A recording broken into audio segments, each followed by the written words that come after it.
folks, welcome back to the channel. It's been a bit, but we are back, and I'm featuring a new course that I actually could not find a video for online, but it's a pretty popular course here near Hattiesburg, Mississippi. It's at the Paul B. Johnson State Park, and this is the Arctic Fox course. It is one of the courses used for the amateur divisions for one of the biggest tournaments in the Southeast, and that is, of course, the Big Rip Classic, which has been sponsored by Discraft in the past. I think it's Ken Climo this year. And so yeah, we're just coming out here. Dave will be here. He's actually playing this tournament. I will not be, as I think I'll be out of the country at the time. But yeah, we're gonna play Arctic Fox from the main tees, and we're on hole number 1. It is 346 feet, dead straight ahead. Kind of a tight tunnel shot to get there, but there's a couple of other little tricky things you might be able to do.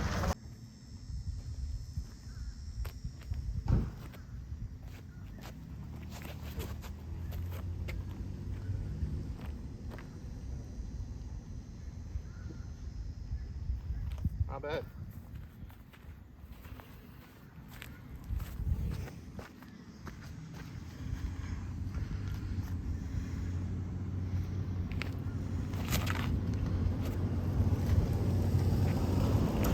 That'll work. All right, here's where Dave's shot landed. Not too shabby. I think this is definitely a tougher birdie to get.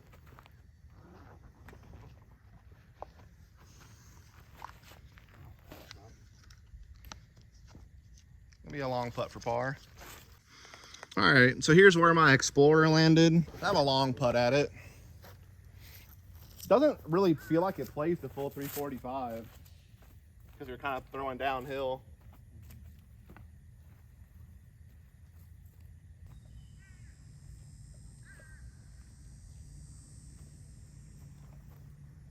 Close. All right, so now we're at hole 2. It's up the road a little bit of a ways, so don't get confused. There's a couple signs that tell you to walk up the road to get to hole 2. Pretty easy to follow the signs. So that's a tee. And you can see the basket is kind of a tunnel shot just up there to the right. You can see the basket right there. It's gonna be a little bit hard to see while we're throwing our tee shot, so I figured I'd just kind of show it to you. It is worth noting this is me and Dave's first time playing here, so I do apologize to any locals who are going to look at this video and be like, these guys have no idea what they're talking about. Because there are some holes that have multiple tee pads. Well, you definitely saw some extra baskets on a couple holes as well, so we'll try our best, but we're mostly just going to try to use the layout that has the main tee signs and the main cement tee pads is kind of what we're aiming for. So, but I know that there's multiple layouts. There's like short pads here, there's pro pads here, so we're playing the main layout on UDisc. So, also, call to action, subscribe to the channel if you haven't already. Do that. Leave a like, a comment, you know, help out.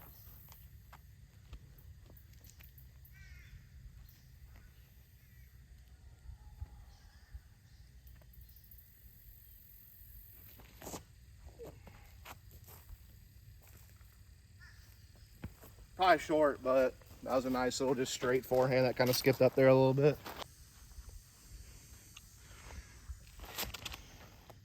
Well, that's perfect, I think, Dave.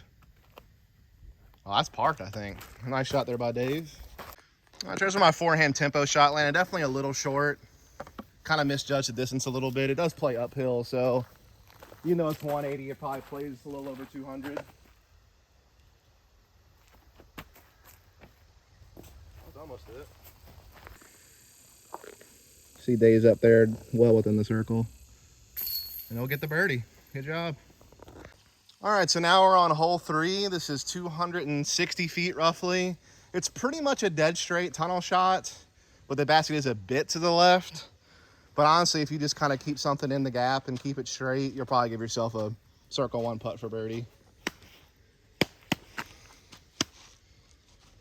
Got Dave going maul.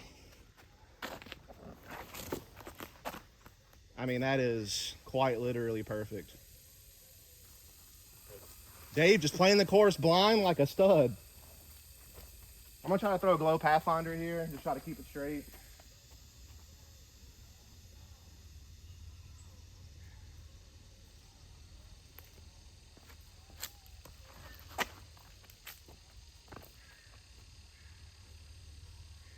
I'm walking away after that.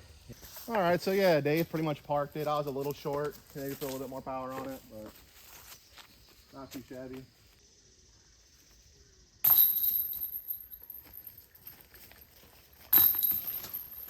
All right, so now we're on hole 4 and we're still in the woods, but I don't want to be in the woods. There's this great big beautiful lake over there. I want to be over there throwing shots, but hopefully we'll get there soon. There's also 2 other courses on this property. One's called Desert Fox and one's like Kit Fox. There's something else. I think there's also a layout that kind of combines elements of both Desert Fox and Arctic Fox, like the PB&J layout or something like that. Anyway, we're gonna film both these courses, Desert Fox and Arctic Fox it is, but we're still here on Arctic Fox. Hole 4, it's 305 feet total. It's about 250 feet dead straight ahead, kind of to get to the end of this tunnel, and then it breaks right like another 50, 60 feet. So that gives you like kind of your total of 305 or whatever. So definitely plays best for a forehand if you've got it, but a backhand turnover can work.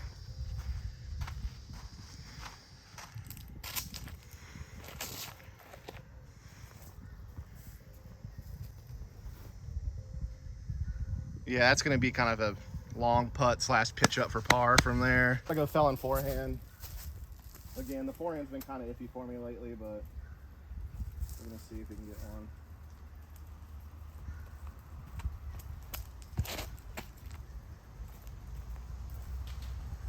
I don't think I pushed forward enough with that. All right, so I got caught up pretty early right. I needed to push it at least another 60 or 70 feet forward. So it was real short on the forehand, misjudged it. I'm gonna do some Scott Stokely stuff here. Not hard. Too hard.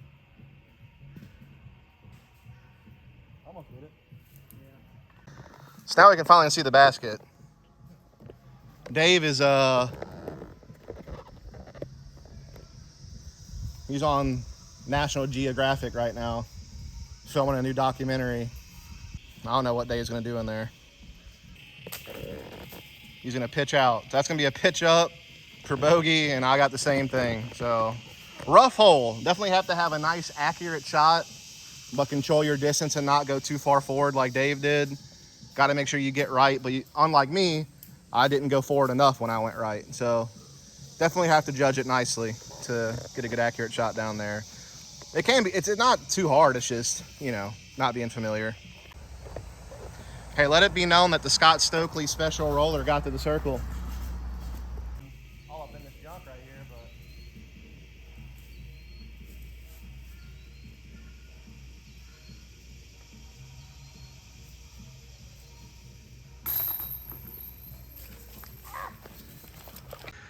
all right, so now we've made it out the woods and we're almost to the lake. We kind of got the edge of the lake here to our left, or at least a small part of it. 265, pretty much dead straight ahead. Kind of goes uphill, then back downhill. You got this white OB line to the left, and then the road's OB on the right. So kind of a skinny fairway. Got to control your distance as well, because there is an OB line, I'm pretty sure, behind the basket.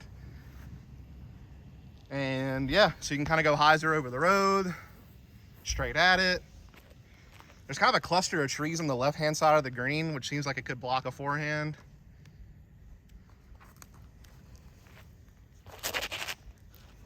Dave. Good line. With the eye doog. No, I don't think so. I'm going to try the forehand real quick. Resistor, forehand. I mean, the forehand's good, but I feel like that clump of trees right there kind of looks like it would block a forehand. You're going to get an anti-skip too. Also, my forehand has just been dog doo-doo lately is the other issue. I'm not as confident in it as I normally would be.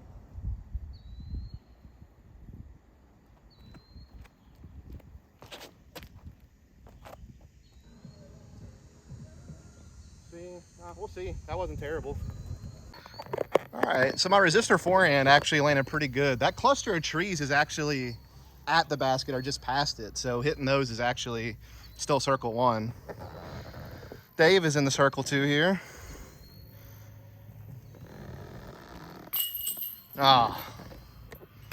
Nearly. I think both lines work fine here, though. I think the chip forehand works well. I think a slight backhand that kind of goes over the road a little bit then fades back in is a good throw here. Just kind of depends on what you're more comfortable with.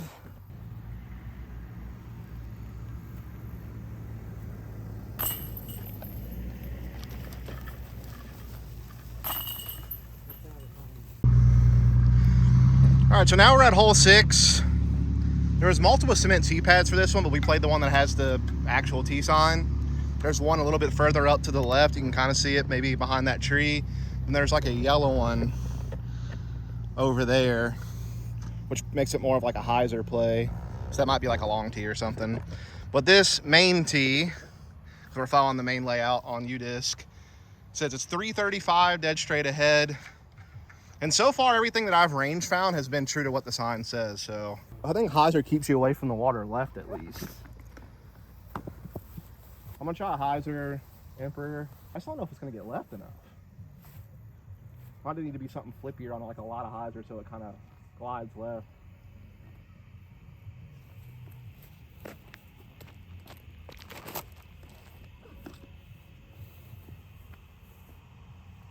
maybe it'll get left enough. I think that's short though. Let me put my green over there.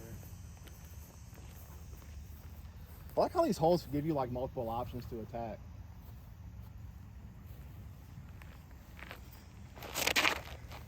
A little wide. It might drift down there though. Might be good. Yeah. All right, so I kind of misjudged the distance of this hole a little bit. Definitely plays the full 330. Came up a bit short. The next tee pad looks like it's over there, so I kind of wonder if the big hyzer play, there might be like a Mando or something where you can't do that. Just because you'd be throwing over the top of this tee pad. So the hyzer play I threw with the Emperor may not be legal. I don't know. That would be a local answer. All right, so now we're on hole 7, 265 feet roughly. Plays a little bit uphill. Can go straight at it through this gap right off the right corner of the tee pad, or you could go like a big wide hyzer to the right of that tree over there. Dave goes at it straight. Beautiful shot. Beautiful shot. Gorgeous. I'll try a big hyzer as Dave went the gap.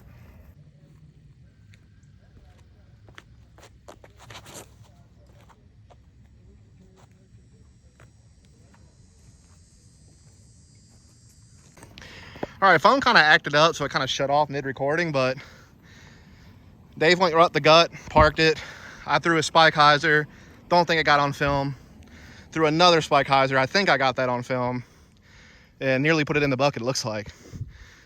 So, showing you up the gut and the wide spike hyzer route. All right, so now we got hole 8, 270, dead straight ahead. Again, kind of can pick and choose. There is a gap down the left-hand side for like a forehand or a lefty backhand. There's a dead straight, go right at it gap, but that's pretty tight. And then there's one on the right-hand side, which seems a little more inviting. That's what I'm gonna go for. We've been having some issues with the camera turning off, so hopefully it doesn't do that. So we'll try to keep an eye on it.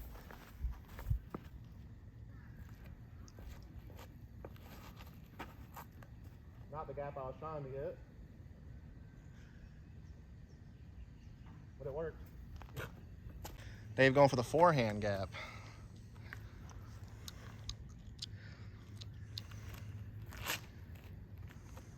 Hit the gap. Just didn't quite push it forward enough. So Dave's shots were a little short, but easy to pitch up for par. I got a birdie putt here from the first throw.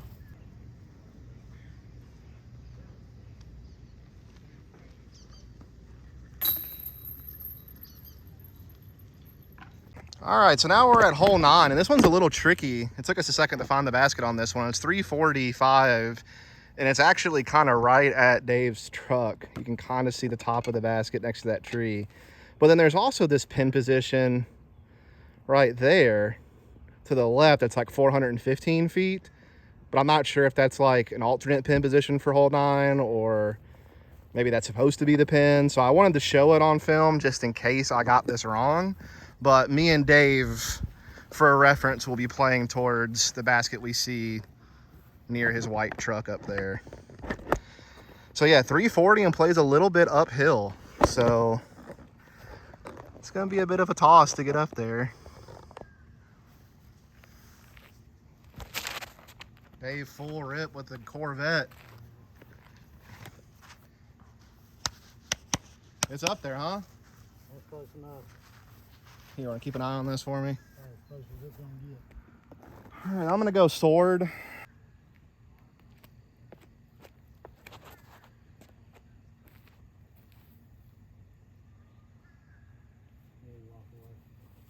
Yeah, I'll walk away. I thought I overturned it for a second, but it looks like it kind of did a little thing.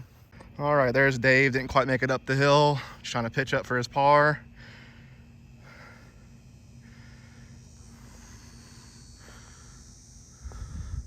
Oh yeah, it's parked. Right there's my disc. I believe this is the right pin position. It has the right distance based on the T sign. All right, so now we're at hole 10, 300 feet. You can see the basket perched up there. It pretty much plays best, probably, for the big hyzer through that right-hand gap that kind of goes over the road and then comes back. You could go straight at it, but it's a freaking maze. And then you have like no, the wide left just doesn't seem possible. I'm gonna say this as well, folks, because I guess I kind of review courses as I play them for the first time. The signage here could be a little better because it took us a while to find hole 10's tee pad. But if you're coming here for the first time and you get confused like us, hole 1's tee pad is essentially kind of back that direction. And then hole 9 finishes by that building with the bathrooms. Then the second basket we saw that was longer from hole 9's tee pad is apparently hole 18's basket, which we'll see later. And then hole 10 was essentially across the street from hole 1's tee pad, and it's kind of going down the same direction. They're kind of parallel to each other, I guess you could say. I don't know. What a wild ride me and Dave have been on trying to find this hole.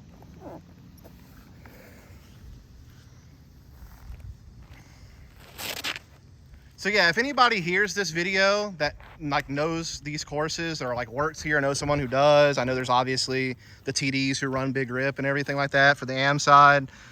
You could use the sign somewhere in the parking lot that points to where hole 10's tee pad is or something from hole 9's basket. I'm gonna try to go the hyzer over the road. I'm going Roman.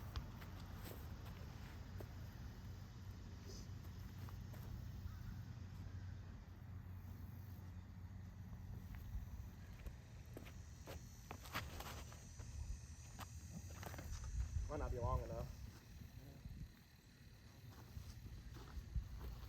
I'm gonna walk away, but I think that might be short.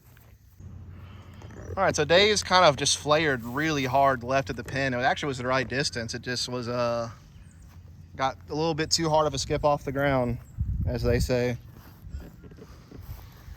So he's got a little bit longer of a birdie putt. Oh, I got some metal on that one.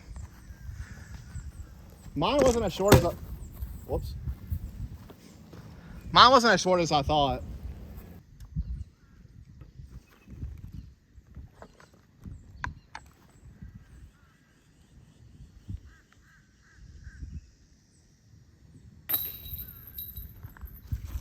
All right, so we're on hole 11 now, 340 feet. It apparently kind of plays to that pine tree you see in the center of your screen, kind of between that row of 3, between the first 2. It kind of plays to that, and then it goes kind of right into the wood line. So a blind shot off the tee. Probably plays best for a forehand, but you could obviously go big backhand turnover. I think you want to go kind of just to the left of this row of 3, and then kind of have it fight to the right after that.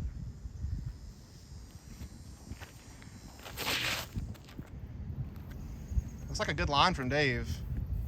It kind of got stable at the end. How far do you think that's from the basket? 50?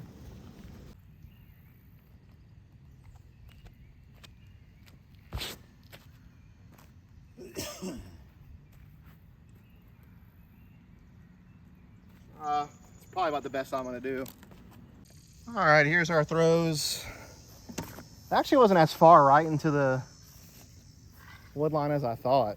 I probably could have thrown it back here and turned over like Dave did and been all right. Dave's actually circle 2 maybe.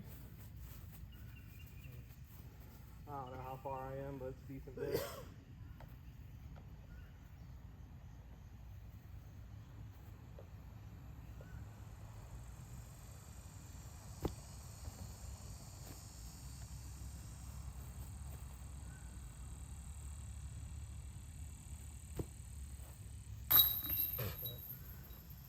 All right, so we're at hole 12. This one might be a little bit difficult to film, but it's 300 feet. It plays downhill, and you can kind of see the top of the basket. So semi-blind shot. Might be a little bit difficult to film this, honestly. Sorry.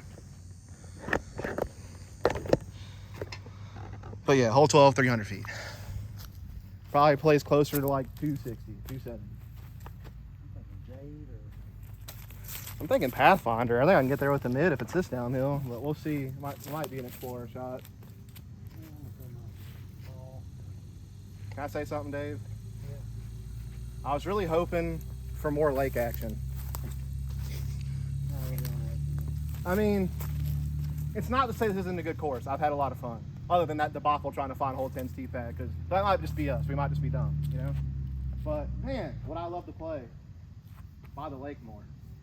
I saw a couple of baskets by the lake, so I think we're going to kind of finish by there. There's like one basket on the lake, which looks super dangerous. I think it's like hole 16. So we're going to get there eventually. And we also haven't seen Desert Fox yet. Maybe there's some lake over there. It's just such a beautiful park, though, man. I will say that.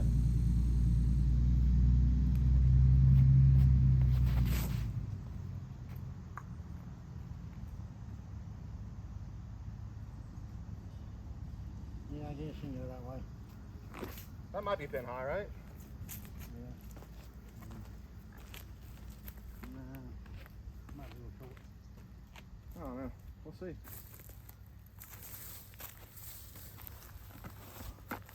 Dave going long. Too much turn. I think the distance is right, though. There's a little bit of a headwind coming up now that I kind of am feeling it. I'm gonna go Explorer. Brondo, the thirst mutilator. It's what plants crave. I found this thing on eBay and I couldn't not buy it when I saw the stamp. I know a lot of people watching this will have no idea what the heck that comes from, but it's an old movie.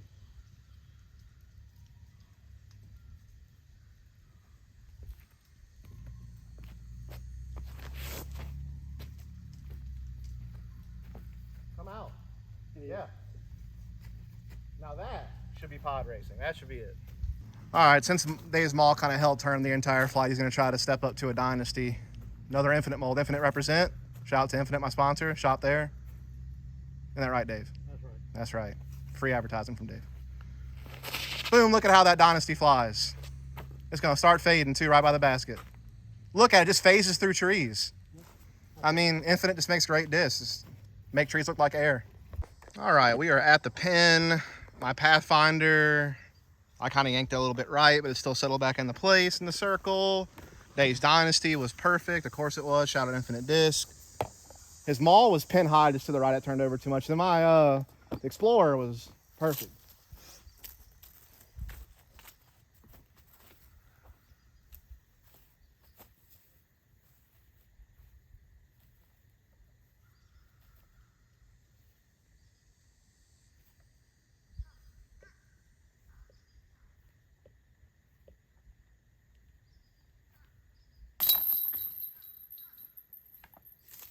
I really wish I could play like this during league, Dave. It'd be great. Yeah. All right, so now we're at hole 13, 280. Another kind of blind shot from the tee, which is making filming a little bit difficult. But you can kind of see the top of the basket through there, I think. So a lot of holes like this where you kind of have a tunnel that you can go straight through if you want, but there is kind of like that wide right hyzer play maybe over that park bench. But I'm not sure like how it is. We'll figure it out. Dave going hyzer out over the bench. Don't know. Yeah, I'm gonna try a hyzer play over the bench as well. I mean, you can definitely take the up the middle shot, but that's a way harder shot. I'm gonna go Roman. Infinite Roman. which is essentially the original PD that when Innova was making it, from what I'm told, reliably.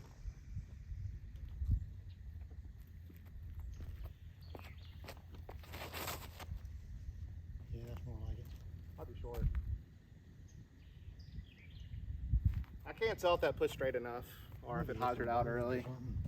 All right, we're throwing from Dave's Dynasties near the edge of circle one. Ooh. Oh.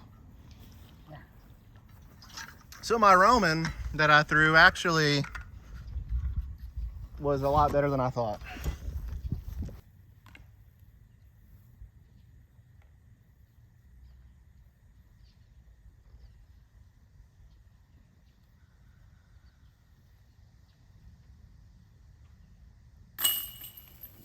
But I just wish I could, do it when it mattered.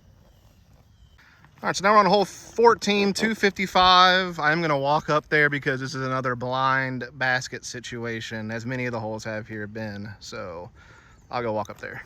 So basically, once you get up to these two trees, I mean, it is pretty much right there. There's a dam behind the basket that would play as OB, so you want to land short for sure. All right, so now that we've kind of scoped it out, we are back at the hole. And it plays a little downhill and it's 255. I'm gonna go tempo. Hopefully it not be OB.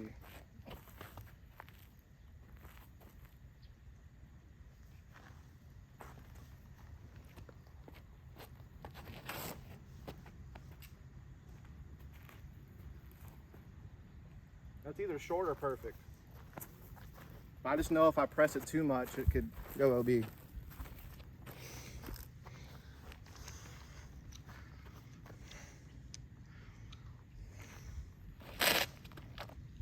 That's gonna be short probably, but safe. I'm gonna go proxy kind of straight at it, but soft.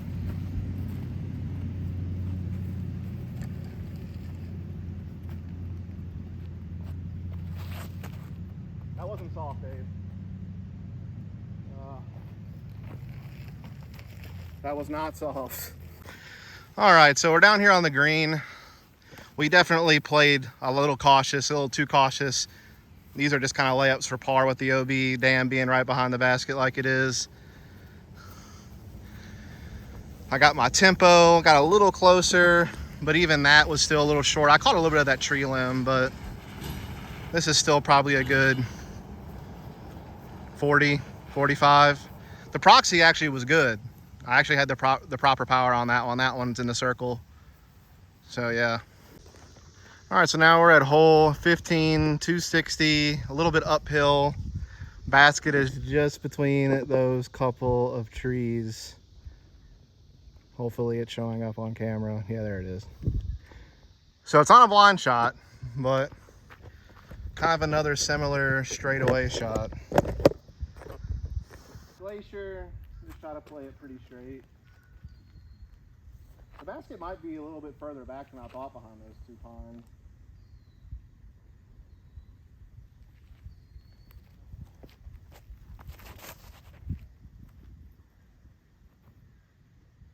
I think that's good. yeah, that's good. Again, it's kind of hard for me to judge distance because there is a decent amount of elevation change on this course. I feel like every hole has like a downhill to an uphill or an uphill to a downhill or just straight uphill or straight downhill.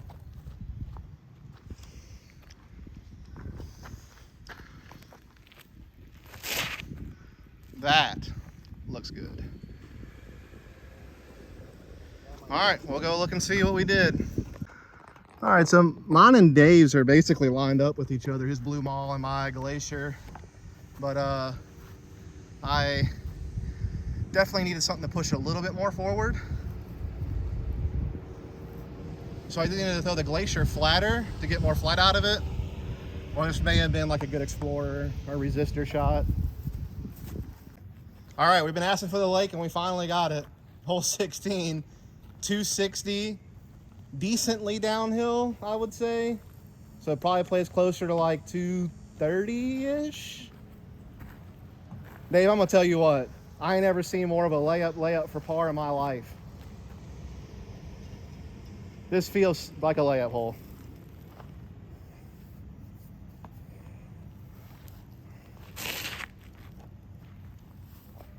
Is that wet? Oh yeah. No. Great shot from Dave. Perfect. I'm scared. I'm gonna throw my penny putter now. Hard.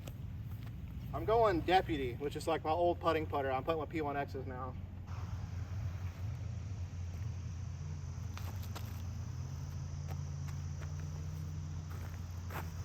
Yeah, that's my chip par right there.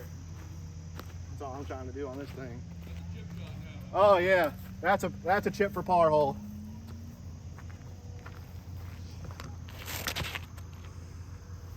Penny putter, it floats.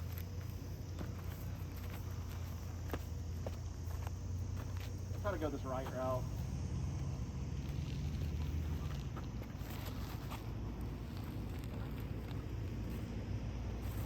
Ooh, that was good. You like that? Okay, so we're basically standing where my layup shot was at, and it would just be me pitching it up as close to the basket as possible for a par putt. Dave's is also a little sketchy over there on the right. Here's my penny putter. All right.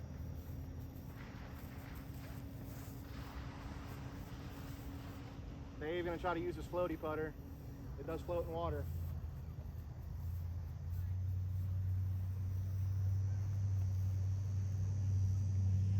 It don't need to though. Dave. All right, so now we're on hole 17, 220 uphill. There is a Mando, which kind of just keeps you away from hole 16's tee pad. So you have to play to the right of that red Mando sign on the tree. There's a drop zone, which is the 2 flags next to the tree. So basically have to throw something like over that bench as straight as possible and just get her up there.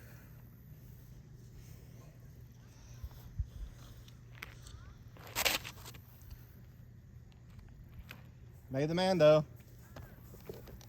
Uphill putt at it. I do feel like that's really the only play, is what you just did. See nothing wide or I mean, there is a wide shot that you can maybe skip up there over that bench on the right-hand side. man, you like a hunky, babe.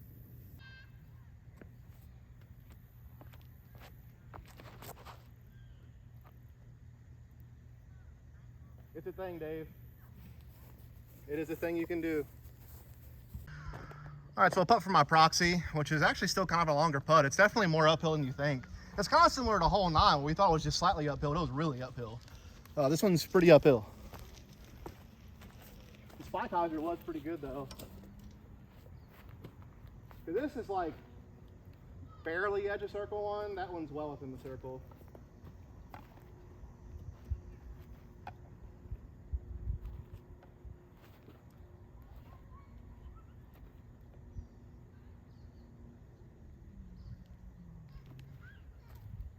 I suck at uphill putts.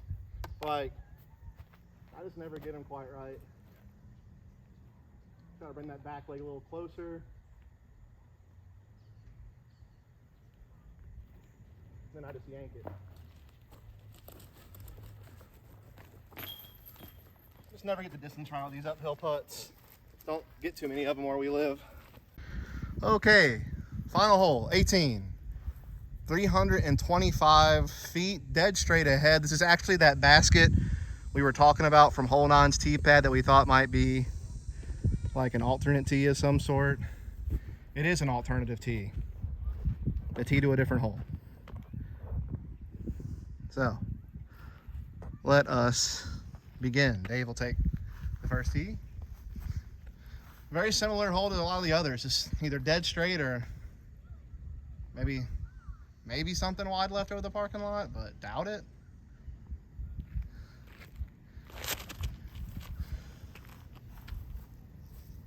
Oh boy. Not bad. Nice shot there. I'm gonna go Saint. Something a little flippier. Try to keep it straight.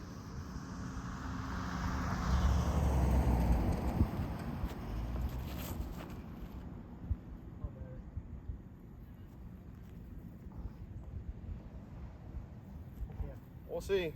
A little short, but that's a great accurate shot. There is where my Saint landed. right next to the basket. All right, so folks, that's going to do it for this video of Arctic Fox here at Paul B. Johnson near Hattiesburg, Mississippi. It was a great course. I enjoyed it quite a lot. My only gripes would be is I wish the lake was a little bit more involved in the course overall. There's definitely some holes near it, but it'd be cool just to include it more. And I haven't played Desert Fox yet or any other courses on this property, so maybe that does happen elsewhere. Be on the lookout for those videos coming soon, actually. A couple of holes that felt like the same hole, but all in all, it was a lot of fun. Really enjoyed it. Great course. A little bit of confusion where hole 10's tee pad was after you finished hole 9. But other than that, all the other amenities and everything like that is great. There's, you know, a bathroom right by hole 1 and hole 10's tee pad, and near hole 9's basket and hole 18's basket. Plenty of parking, beautiful scenery, really cool stuff. So I didn't see any other videos really for Arctic Fox on YouTube when I looked that really showed off the whole course like this, so I wanted to put that out. Hope you enjoyed it. If you did, please like, subscribe, comment, and I'll catch you on the next one.